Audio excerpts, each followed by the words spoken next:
Oui, je voudrais juste avant de commencer la conférence de presse avoir quelques mots au nom de toute l'équipe de France, au nom des joueurs, du staff et de l'ensemble des personnes, parce que je ne sais pas si tout le monde aura l'occasion d'en parler demain. Tout le monde sait à quel point demain est une journée spéciale, pas dans le bon sens du terme. Donc on voulait avoir une pensée pour toutes les personnes qui ont perdu leurs proches, qui ont pu être touchées, blessées, que ce soit mentalement ou physiquement. On va essayer demain de rendre hommage à toutes ces personnes, que ce soit durant la journée, pendant le match, en essayant de mettre des sourires sur le visage des personnes qui vont venir au stade, même si on sait que c'est pas une journée joyeuse, mais on veut faire comprendre aux Français que malgré le fait qu'il y ait une qualification à la Coupe du Monde qui se joue, il y a des choses bien plus importantes. Et la commémoration de cette journée, qui est malheureusement historique, en fait partie et on n'est pas déconnecté de ça. Donc on voulait avoir une pensée pour tous les Français et Françaises. Bonjour Kylian, Baptiste Després, Le Figaro. Il y a un an, tu étais absent en équipe de France. Aujourd'hui, on te retrouve souriant, décisif. Il arrive même que tu fasses des replis défensifs au Real Madrid ou en équipe de France. En quoi le Kylian 2025 est différent de 2024? C'était une petite touche d'humour, hein, tu vois. Non, je pense qu'il faut toujours évoluer en tant qu'homme, en tant que joueur. Je pense que ça faisait c'est partie des choses sur lesquelles je devais m'améliorer. J'essaie toujours de m'améliorer, comme j'espère que le Kylian de 2025 sera moins fort que celui de 2026. Je pense que c'est les aléas d'une carrière et c'est l'évolution normale d'un joueur qui veut progresser et qui veut toujours être meilleur. Bonjour Kylian, Philippe Sanfonge pour RTL. Deux petites questions. La première, terrain. En quoi est-ce que un joueur, un homme comme N'Golo Kanté, avec qui vous avez un vécu commun important, est un plus pour un match comme celui-là, avant et pendant le match?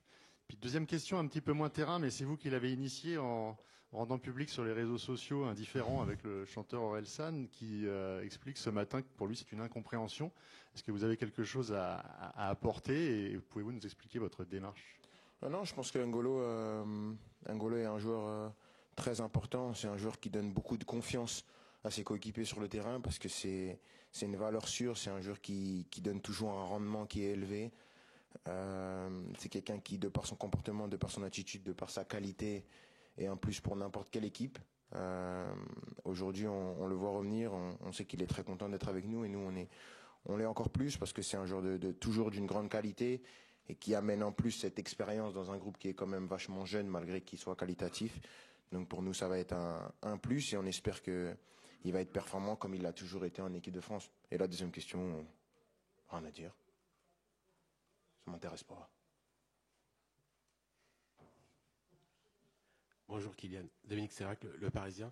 Ryan Cherki était déjà fort à Lyon, il est aussi très très fort à City, peut-être même plus fort. Qu'est-ce qui t'épate chez lui? Tu le connais depuis longtemps? C'est un talent spécial. Pour moi, il a un don qu'il est en train d'exploiter, qu'il est en train de se mettre en marche pour exploiter au max ce don qu'il a, ce talent qui est inné et qui est très spectaculaire. C'est un garçon qui s'est très bien intégré dans le groupe, qui s'est très bien intégré à Manchester City, ce qui n'est pas facile. On voit qu'il a déjà créé une connexion spéciale avec ses coéquipiers, une connexion spéciale avec son numéro 9. Donc c'est quelque chose qui est extraordinaire pour lui. J'espère qu'il va continuer comme ça. Et en France, avec l'équipe de France, il a bien commencé quand il est arrivé avec nous en juin. Après, malheureusement pour lui, il a été blessé. Je pense que là, il a une occasion de pouvoir revenir. Je pense que c'est bien pour lui et j'espère qu'il va être aussi bon qu'il est à Manchester City parce que pour nous, ce sera top.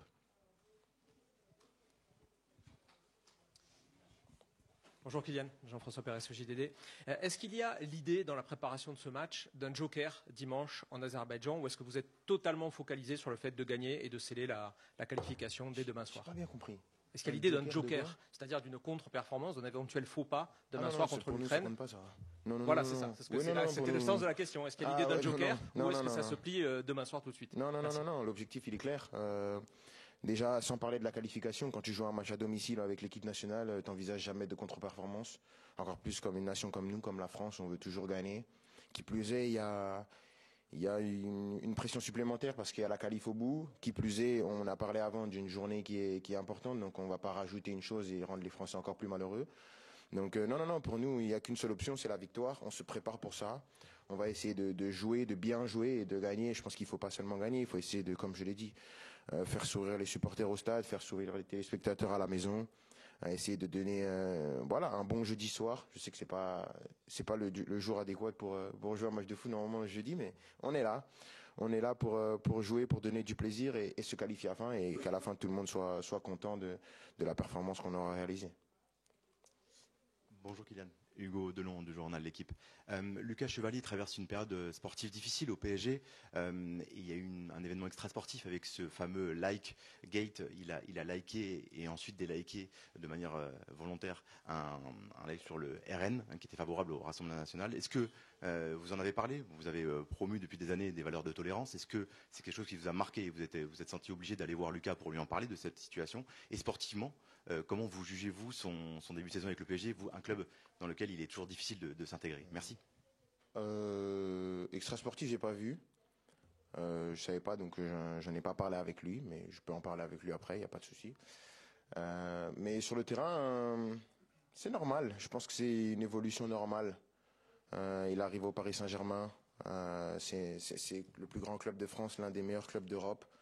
On va pas regarder ce que tu sais faire, parce que si tu es au PSG, c'est qu'on sait que tu sais le faire. On va regarder ce que tu fais pas. Donc il a eu des erreurs de parcours, je dirais, pas des erreurs bien graves, des erreurs de parcours qui amènent la vie d'un joueur du Paris Saint-Germain.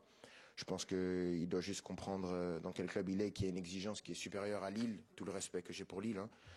Mais je pense qu'il va s'acclimater. Je pense que son club lui fait confiance, son coach lui fait confiance, ses coéquipiers lui font confiance. Donc c'est à lui de se mettre doucement, et je pense que je me fais pas de soucis pour lui. Mais oui, le PSG c'est l'étape d'au-dessus, et c'est normal que parfois il y ait des difficultés. Je pense que il va s'en sortir, et je crois qu'il a les qualités pour le faire.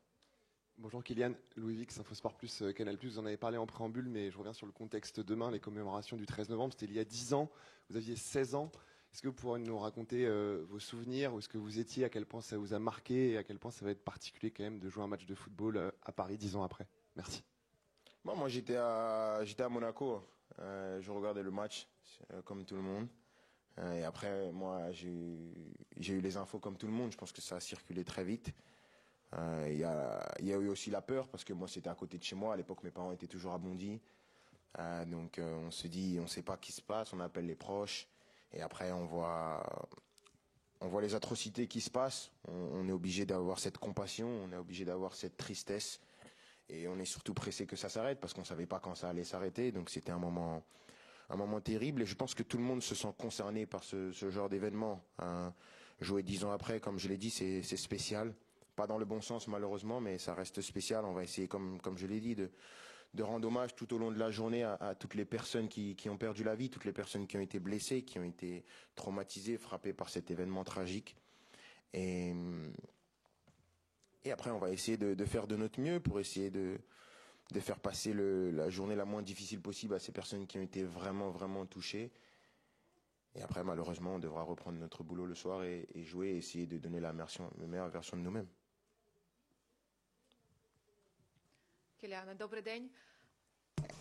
Kylian, bonjour, je vous salue. Kylian, bonjour, je vous salue. Bonjour.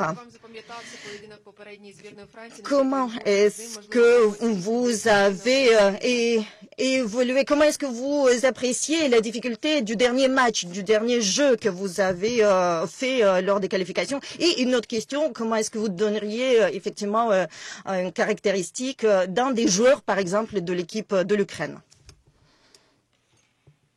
Oh, c'était pas un match facile de jouer contre l'Ukraine. On a joué là-bas en Pologne, c'était compliqué, parce que c'est une équipe qui en première mi-temps a choisi de jouer bas, et en deuxième mi-temps a pris l'option tout de suite de se remettre à l'avant et d'attaquer. On a été surpris en début de deuxième mi-temps. Ils ont mis beaucoup d'intensité. Je pense qu'ils doivent marquer à un moment donné. Ils tapent le poteau, ils ont plusieurs occasions en 5 minutes. Et si le football était logique et était juste, ils auraient dû marquer. Mais après, on a su garder le contrôle et mettre un deuxième but. On sait que ce ne sera pas un match facile, parce qu'eux aussi jouent toujours la qualification, ils sont toujours en course. Maintenant, la qualification, elle dépend de nous, et on va essayer de continuer à faire ce qu'on a fait depuis le début, c'est-à-dire avoir notre marche en avant et gagner tous les matchs qu'on a à domicile. Bonjour Kylian, Emmanuel Brandet pour l'AFP. J'ai aussi une question sur Ryan Cherki. Tu étais associé avec lui hier dans le match d'entraînement. Bon, vous avez perdu, mais vous vous êtes trouvés. Est-ce que entre juin et ce rassemblement, vous avez eu suffisamment de temps ensemble pour nouer une complicité? Et est-ce qu'en bleu aussi, il va bien trouver son numéro 9? J'espère qu'on jouera pas comme on a joué hier, demain. Mais non, je pense qu'en équipe de France, en sélection, je pense que c'est à la fois bien et à la fois pas bien. Tout dépend de quel côté on se place.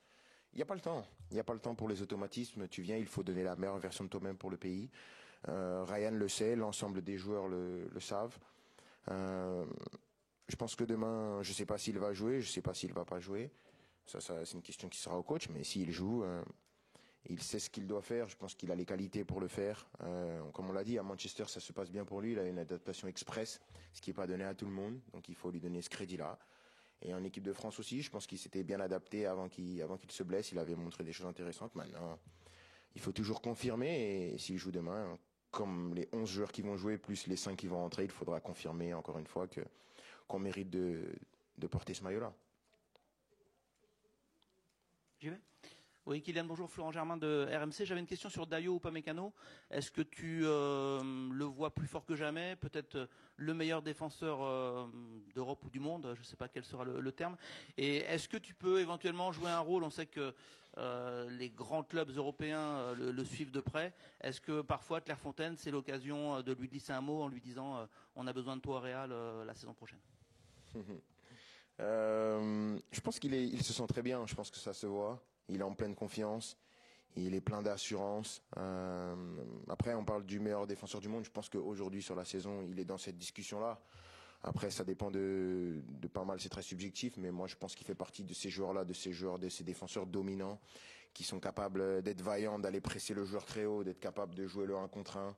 Je pense que c'est important d'avoir des joueurs comme ça, si vous voulez jouer du 1 pour 1 au niveau tactique, si vous voulez aller chercher les joueurs, de vous dire que vous avez des défenseurs qui sont capables de courir avec les attaquants, de gagner des duels, d'être à la relance, d'être présent. C'est un atout tactique à la fois. Et je pense qu'il est dans une grande période, il est dans un grand club, le Bayern. Il n'y a pas beaucoup mieux. Mais il y a mieux. Mais après, je veux pas rentrer dans ce débat-là. Je veux pas rentrer dans ce débat-là. Par respect par son club, par respect pour lui, parce que je sais que si je dis quelque chose, ça va lui mettre encore plus de pression. Mais quand on parle d'un joueur aussi dominant et d'un joueur de ce calibre-là, tous les clubs seraient à l'affût pour le recruter. Kylian, bonjour. Tom Williams des Athletic. Demain, ça va être la 25e fois que vous êtes capitaine avec des Bleus au coup d'envoi, si vous êtes titulaire, bien sûr. Ça fait plus de 2 ans et demi maintenant que vous portez le brassard. Comment votre compréhension de ce rôle a-t-elle évolué pendant cette période? Tout naturellement, parce que j'étais quand même assez novice quand j'ai commencé à être capitaine. Donc je pense qu'on prend de l'expérience, on a des événements qui sont à la fois positifs ou négatifs, qui vous font grandir en tant que personne, en tant que capitaine, en tant que joueur aussi, même si j'étais déjà un grand joueur quand j'étais capitaine. J'essaye de vraiment me tourner vers le groupe, me tourner vers le staff, me tourner vers l'entièreté des personnes qui composent l'équipe de France, essayer toujours d'être au service de mes coéquipiers, de savoir de quoi ils ont besoin, d'essayer d'être le meilleur guide possible et aussi d'avoir toujours ce regard tourné vers les autres pour essayer de porter l'équipe de France avec l'ensemble des joueurs vers le titre suprême qui est la Coupe du Monde et les nombreux trophées qu'on a à jouer. Bonjour Kylian, juste ici, Ilias Peters, 90 000. Depuis le début de saison, les Bleus ont joué dans différentes configurations et à titre individuel, vous avez parfois joué seul en pointe, parfois à deux avec Hugo Ekitike, notamment face à l'Azerbaïdjan.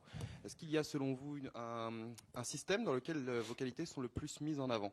Merci. Non, je suis juste là pour jouer. Je pense que ça n'a pas eu de grande influence sur mes performances de jouer à 1 ou à 2. Je pense que j'ai réussi à m'en sortir. Je pense plus qu'il faut tourner le problème dans l'autre sens. Comment je peux être utile pour l'équipe? Qu'est-ce qui peut permettre à l'équipe d'être performante en fonction du contexte?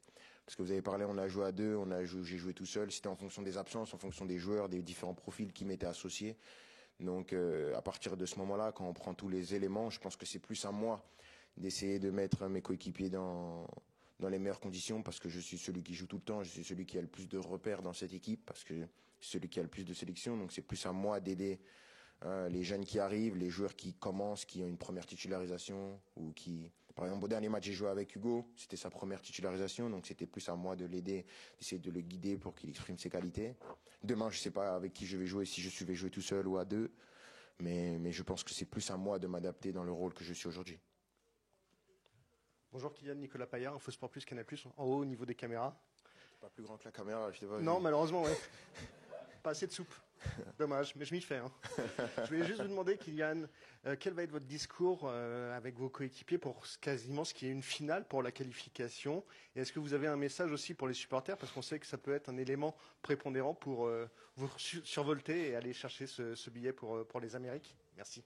Le discours, il est très clair. Il faut gagner. Maintenant, on a travaillé un petit peu le minimum sur comment on voulait gagner. On va continuer à peaufiner les détails, à peaufiner notre tactique sur comment on veut aller les chercher, comment on veut s'installer dans le camp adverse parce qu'on est à domicile et on veut installer notre jeu. Je pense qu'il faudra être courageux, essayer de vraiment montrer qu'on est à domicile et imposer notre style de jeu.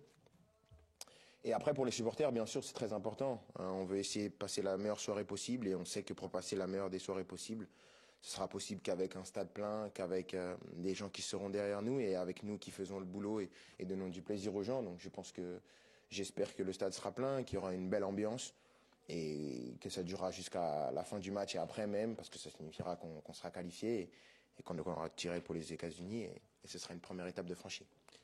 Merci Kylian.